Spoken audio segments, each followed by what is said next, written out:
Alright, we're going to start lecture 5 now.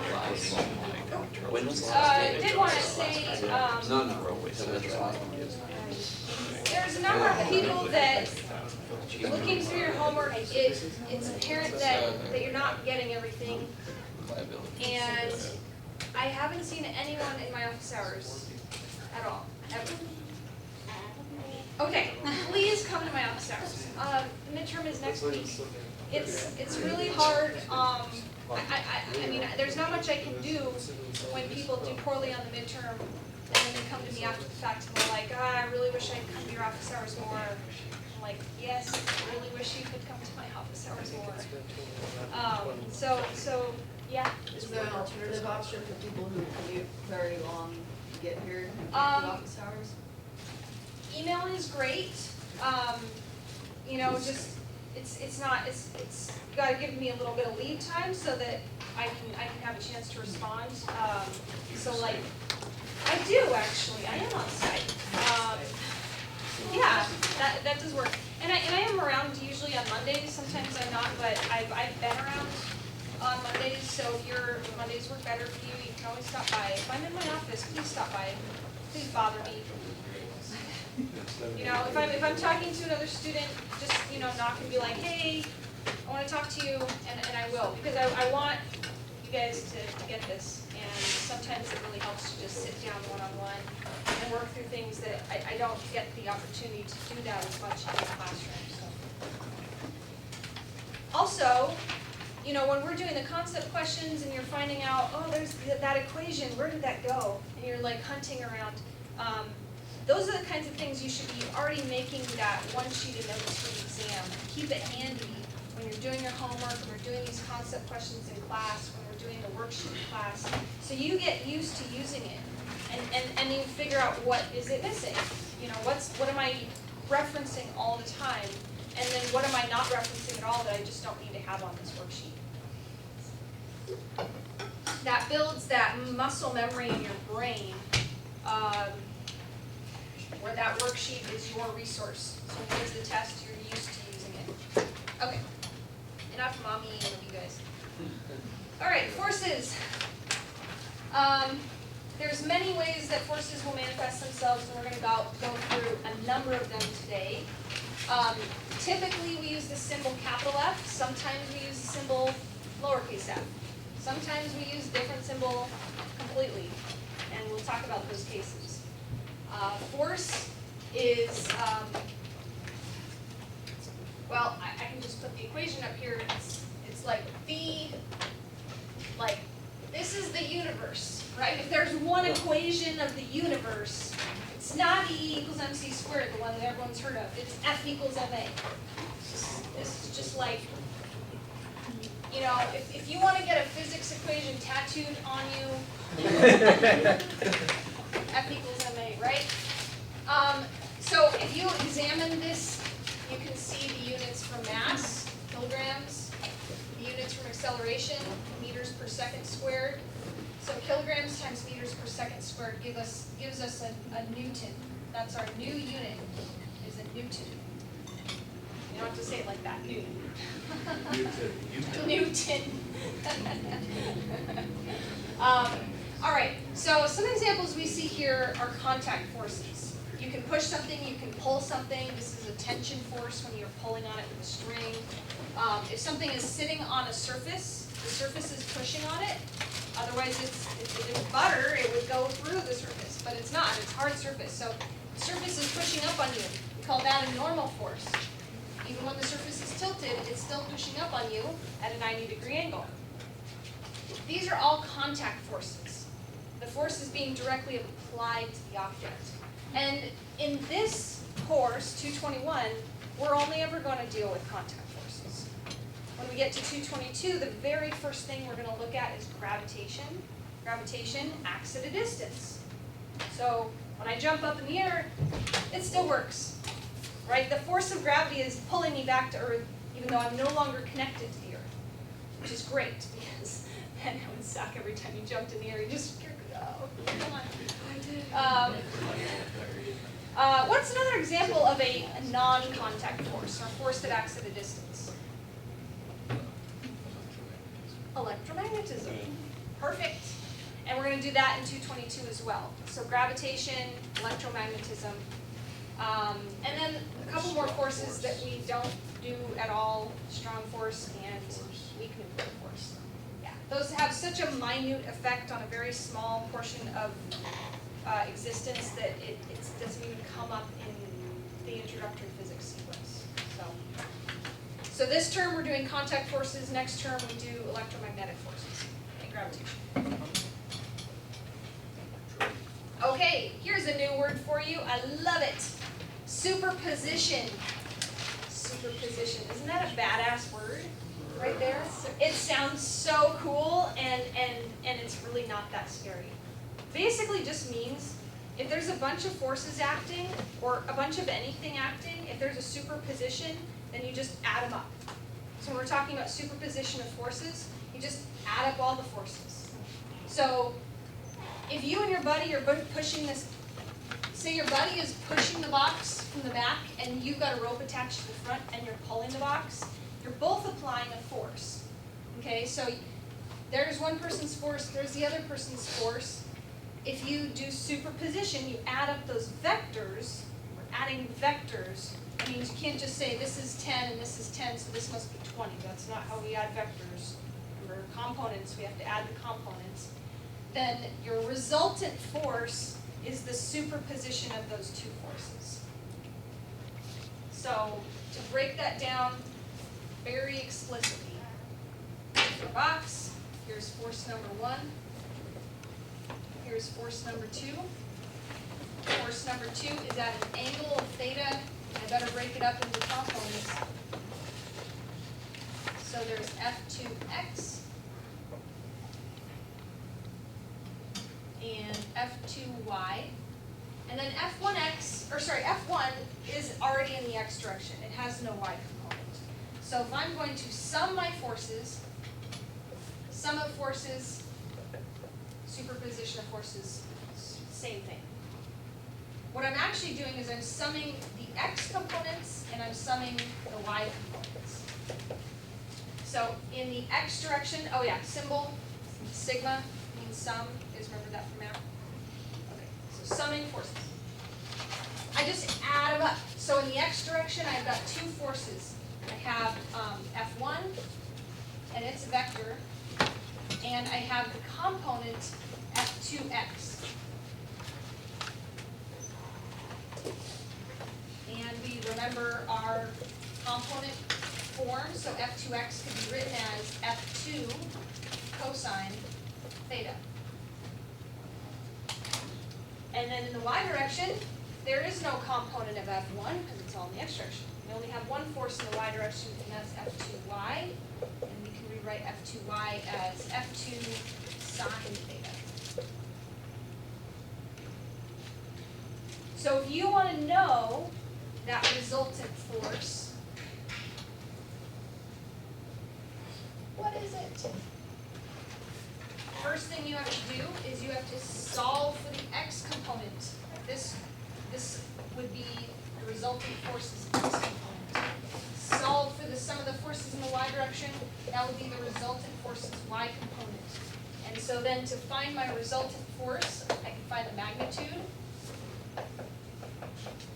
rx squared plus ry squared, square root of that. I can find its angle, inverse tangent, ry over rx. So that's exactly how we would actually solve for the resultant force. We would have two forces at different angles. That equation? What's that? That equation? Well, this equation is specific to this problem. Right. Yeah. I'm going to just run through a whole bunch of examples today. Hopefully by the end of today you can kind of get the general pattern. But every time we set this up, it's based on the picture that we drew. So it's really critical to draw good pictures. Because you're basically just taking what you drew and putting it into the equation. So if you drew something wrong, your equation's going to be wrong.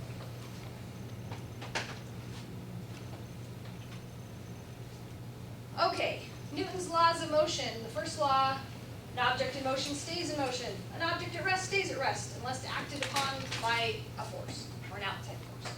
Anyone heard that one before? Yep. Inertia is the term we use when we talk about what is keeping something in motion.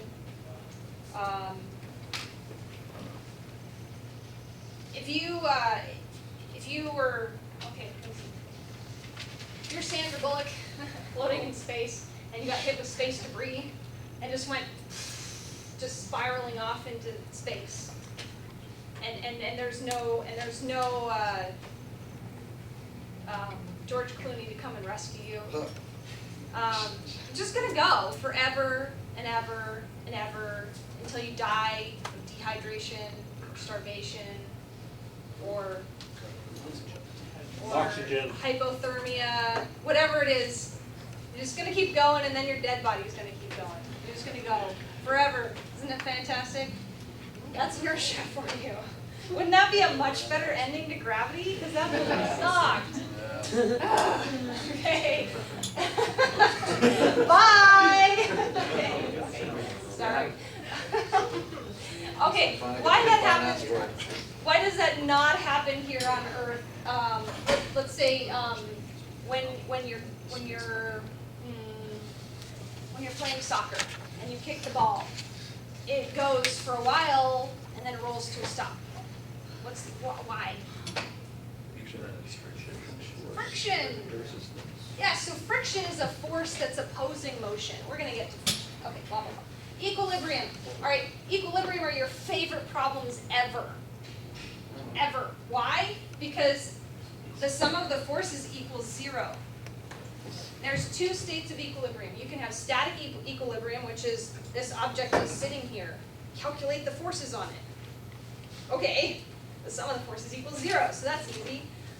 But any object that's moving at a constant velocity, so we like to create these problems without friction, where we say a skater is skating on ice. They're pretending that there's no friction or not. That's these typical physics problems. Where a puck is sliding along the ice. Okay, if it's sliding along the ice, there's no force acting on it because there's no friction, and so it's going to slide at a constant velocity, presumably forever. And that's a case of dynamic equilibrium. That means the sum of the forces on it sum up to 0 because it's not speeding up or slowing down.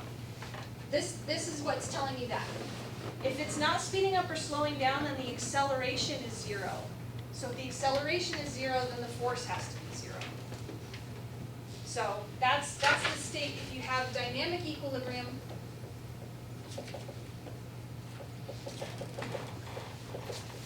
That happens if your velocity is constant.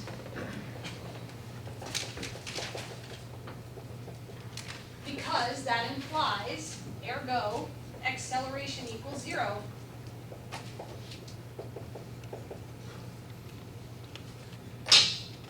Yeah. Oh, and so, yes, and then from that, F equals m times 0 equals 0. So the force is constant. Okay, so those are fun problems. So I don't know. Anytime I can set something to 0, I'm like, yay! So I like equilibrium problems.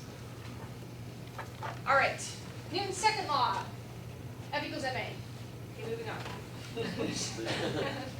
on. Okay, Sandra Bullock floating off in space. Yes. The reason she cannot save herself is because there is nothing she can do. Okay, she's not Mark Watney. She does not have a Leatherman in her pocket. She cannot be Iron Man. Okay, premise that right now. All right. She has no skill. She never should have been in the space program in the first place. All right. She's floating off into space. She can flail her arms all she wants. She can twist her legs, and it's gonna do jack to help her. It's just nothing. Those are internal forces. You cannot pick yourself up by your bootstraps. Sorry, physics says no to that. So you cannot apply a force to yourself and expect your motion to change. Come on, Lisa. It's not working. Okay, that's internal versus external forces. All right. Anybody have a problem with that? Anyone? You guys are like, this is very entertaining. Let's just watch Lisa be a fool. No? Okay. All right, moving on. All right. Another terminology thing, since we now have F equals ma on the board. The terminology of mass versus mass versus weight. Okay. So mass is a scientific unit. It's an SI unit. It has units of kilograms. Everything in the universe, everything in the universe has mass. And that mass is the same anywhere you go in the universe. So my mass on Earth is the same as my mass on the moon, is the same as my mass floating in interstellar space. Weight is different than mass. Weight is measured in newtons in physics class, not pounds, in newtons. Weight is your mass times acceleration. So my weight is different on the moon because gravity is different on the moon. And when I'm in space, my weight would be 0 because the acceleration, assuming I'm floating far away from any gravitational bodies, that's where the weightless term comes in. Granted, that's a misnomer because if you're in the space shuttle, you're not weightless because you're bound to the Earth. You're orbiting the Earth, and there's a gravitational field there that's actually quite strong. So you're technically not weightless in space unless you're far away from every planetary body. So that's an important distinction. Okay? So your mass is the same everywhere in the universe. Your weight is calculated by mass times acceleration. So this is a force.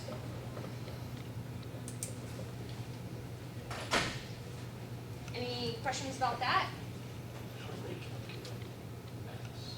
Like as an SI standard? I know that how they do it for weight, but how would they do it for mass? 'Cause it's Oh, not like what dependent is, on gravity. like how is a kilogram defined? Yeah. Do they do some sort of inertial thing? I'm sure it has everything to do with like the atomic weight of hydrogen, like something that's like standard in the universe. It's probably that. It's probably based on like the mass of a hydrogen nucleus because it's so abundant that they can say this is going to be a constant everywhere in the universe. Yeah, that would you can Wikipedia it, but that would be my bet. So weight is a force, but is mass like a density of an object, or? It's how just would you- it's just literally how many particles make you up. Okay. Yeah. Okay. I mean, we're all made up of atoms, and the mass, the intrinsic mass, is in those atoms, and so it's just, and if you've taken chemistry, you've probably worked with moles. You know, that's like the quantity of something. So you could calculate how many moles of atoms make you up. There's a lot of stuff that makes you up, and that's where the mass is coming from. And we could go on a really long, detailed tangent about Higgs boson and how mass comes to be from no mass, but it's got nothing to do with today's lecture, so I'm going to have to keep that to myself. Yeah, Jake? So when we talk about force equals mass times acceleration, we're not talking about how much force, like the object hitting the particle or something else, right? True. We're talking about the external forces acting on the object. You're right. That's a very important point, and hopefully we'll continue to make it all day today, but we are only interested in the external forces acting on an object, not the object's forces that it's exerting on things. Yeah. Yeah, Jeff? So in the book, it was talking about the standard unit of kilograms. I mean, so someone actually count up all the particles in a block and then use weight to decide what a kilogram is. It seems like It's probably it's probably standardized using some sort of very stable crystal structure that they can estimate the number of atoms because it's in this very organized crystalline structure. Like silicon, you can make very organized, you better be able to make very organized crystal structures of silicon, because if not, then we wouldn't have microchips. So that's one where you could say, this chunk of silicon, I can estimate based on the lattice structure, which will always be the same, how many atoms will fit into this space. And then mass of a silicon atom is this much, therefore this block better weigh this much, and oh look, it does. So that's probably how they do it. I was wondering what known object they were using. Yeah, I would guess it would have to be something very, very structured, structured crystal. I know the answers in the first chapter of the book. I remember that. Oh, when it talks about the weights and measures, yeah. Something easy, something. Okay, mass versus weight. Oh, we already did this. Okay, moving on. Kilogram cumulatively defined as the weight of their kilogram prototype. It's just Okay. defined as the weight of that thing. That thing, Which there's a is thing, made- and it's the standard. It's made of iridium, Uh-huh. and they say it's that. So it's not defined as any natural constant. Yeah. Although they're thinking of defining it as the number of Planck masses, I think they should, because anything is going to decay eventually. but they didn't. Yeah. It's still defined as that thing. Okay, okay, that's good. I mean, it's interesting, I should say. It's not like, oh, man, that's gonna save me on an island someday, but it's very interesting information. You never know, right? The alien species could come down and hold their taser to your head and say, how is a kilogram defined? That'd be like the worst robbery ever. Okay, anyway, Newton's laws of motion. This is basically, you can just sum this all up as action-reaction forces. So you can read the whole definition here, basically. If you push on something, it's going to push back on you with an equal and opposite amount of force. This really comes as a surprise to students when I tell them that I am pushing on the earth just as hard as the earth is pushing on me. If you get into a car crash and you're in your tiny little smart car and you got hit by a semi, you exerted the same amount of force on the semi that the semi exerted on you. What happens to you is based on momentum and impulse, which we'll learn about in a couple weeks. The reason you go, flying or smashing or whatever, but the forces are the same on both objects. Yeah, Chris? Is there a significant difference between inertia and momentum? Like if we interchange them, are you gonna like chop our heads off or? Inertia is more of a qualitative descriptor where momentum actually has an equation. Yeah, so we won't really use inertia except in just like a descriptive way. Yeah. Okay, so normal force again, this is the surface pushing on, so if I push on the wall is pushing back on me with an equal and opposite amount of force. If the wall was pushing harder on me, then I'd get pushed away, which would be weird. Hey, wall. If the wall wasn't pushing as hard on me, like if the wall was made out of butter, then I'd just kind of smush into the wall. It would be kind of gross. So it's good that we have action-reaction forces, and so I don't fall through this floor and I can hit the wall and hurt myself. Yes. This is a little picture down here showing the forces acting on an object at rest. What did we call that again? Static equilibrium, thank you. Yeah, that's not a very exciting physics problem right there, but it's easy to set up. You've got the normal force pushing up on that box and gravity pushing down on that box. So the reason the box doesn't move is because those two forces are equal and opposite.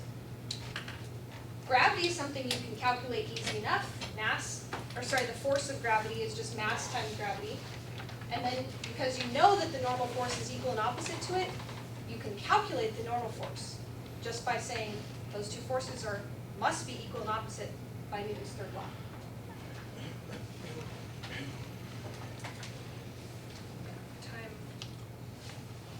Okay.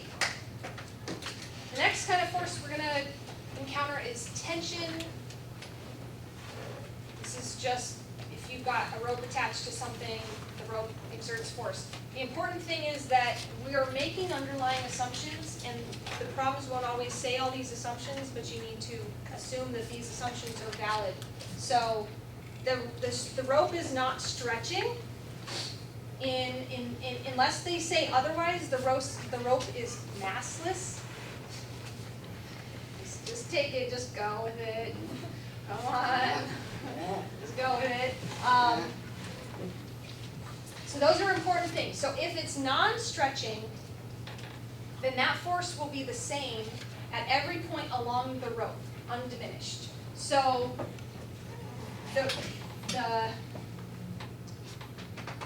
the reason I say that is if you have two objects connected by a rope and you're being asked questions about how each of those objects move, and you're saying, if you're told the tension on this object is, say, 10 newtons, you have to remember that that tension is the same at all points along the rope, and so the tension down here, pulling up, is the same 10 newtons as the 10 newtons over here. So if they're connected by a rope, that tension between them is the same tension.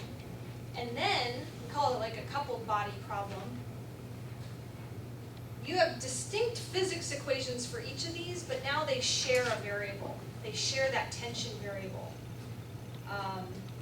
The other variable that's not shown here that they share is if I just let this go, this slides down, that slides across, their accelerations better be equal. They're moving at the same speed because their rope is not stretching. That was the other assumption, the rope is not stretching, and so they move at the same rate. If one's accelerating, the other's accelerating at the same rate. So they share the same tension variable and they share the same acceleration variable. Yeah, Rachel? The pulley with a little, yeah, I think it's like a pulley. That doesn't change the tension at all because We have to it's something assume it's a that- massless, frictionless pulley, unless we're told otherwise. Okay. 'Cause I've seen some really crappy pulleys that like that tension, I swear. They do, they do. Fortunately, the pulleys we have in here are pretty good. They're pretty good about not adding too much friction. But that is the assumption we have to make with pulleys, is they're massless and frictionless, unless we're told otherwise. You need to give those to the Spartan races that they suck. Well, they're really little and they're probably not gonna help you too Oh, much if no, you're trying to no. pull anything heavier than like 200 grams. All right, okay, this is like so much to absorb right now, so this is why it's so much more effective to just do this at home. But, okay, can I move on from tension? So what, sorry, can you just repeat what they're gonna share, what else do they share, tension and? Acceleration. And acceleration. And we're gonna examine that exact problem in detail in a little bit, so I will come back to that. We're gonna run through the sum of forces equations and show you how you could figure out what their tension is that they share and what their acceleration is. So we're gonna do that problem So later. force and acceleration. The tension and Or acceleration. tension. Yeah.